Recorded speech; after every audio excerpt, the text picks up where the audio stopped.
Hello everyone. In this unit of cell structure and function, I will be talking about cell in detail under three main headings, that is cell membrane, cytoplasm and the nucleus. But before we go into detail, you should understand that why do we consider cell as the basic structural and functional unit of life? So, for this, as of now, you know that there are either living or non-living things around you. Fine. So these living things have certain characteristic features in common. That is, uh, they all need food, air, and water to perform certain functions and activities.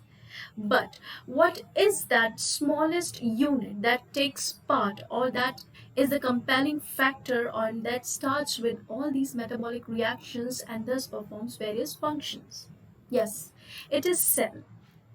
So, uh, an individual, if we see the level of organization, it all starts with cell.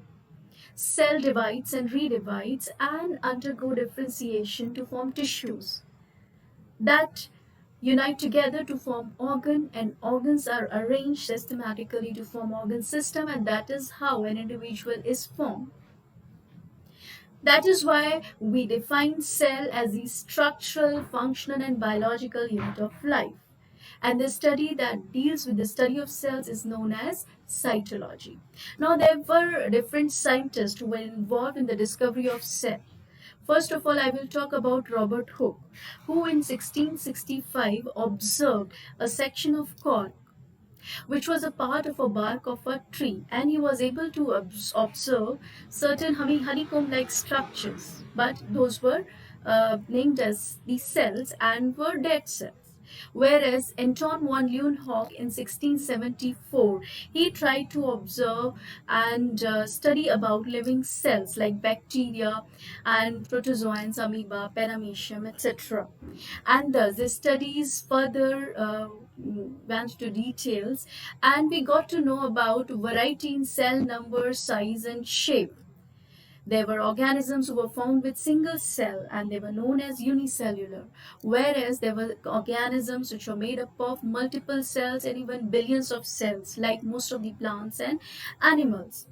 Cell size also varied differently, from a very minute that cannot be seen with the naked eyes to as large as they can be seen with the naked eyes. And there were various exceptions in the largest cells found in animals and smallest cells found in animals, plants, and other organisms, etc.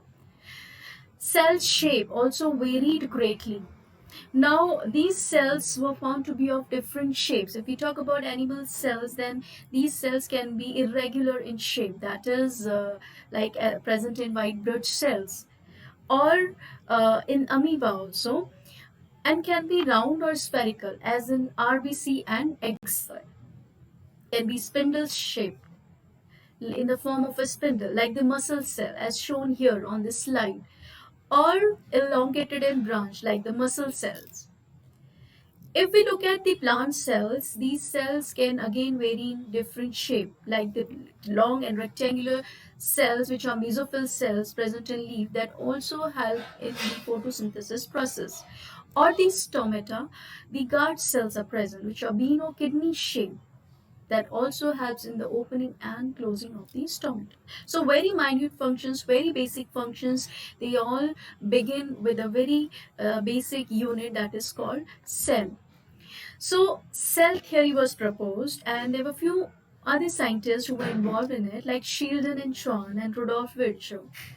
And according to them, the cell forms a basic unit of life. And all living organisms, whether it is plant, animals, these all are made up of cells. Cells arises, they know, that is spontaneously.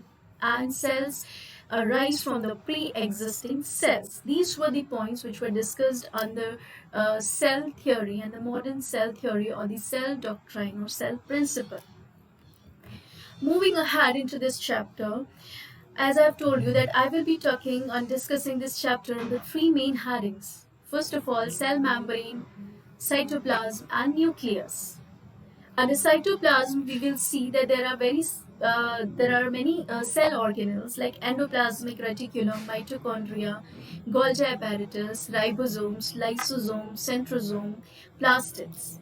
Whereas cell inclusions, which forms the non-living part of the cell, like granules and vacuoles. So, starting with the cell membrane, now, there are two important things that you have to keep in mind when you are talking about the various parts of a cell.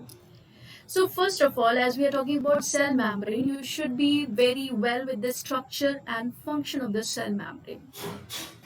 So, as we know that cell membrane being the outermost, forming the outermost boundary of a cell, forms a protective function. It is selectively permeable, means it allows different substances to flow in and out based on their requirement and their utility. Absorptive function, they also perform excretory function, and yes, the exchange of gases. And above all, cell membrane also helps the cell to maintain its shape and size.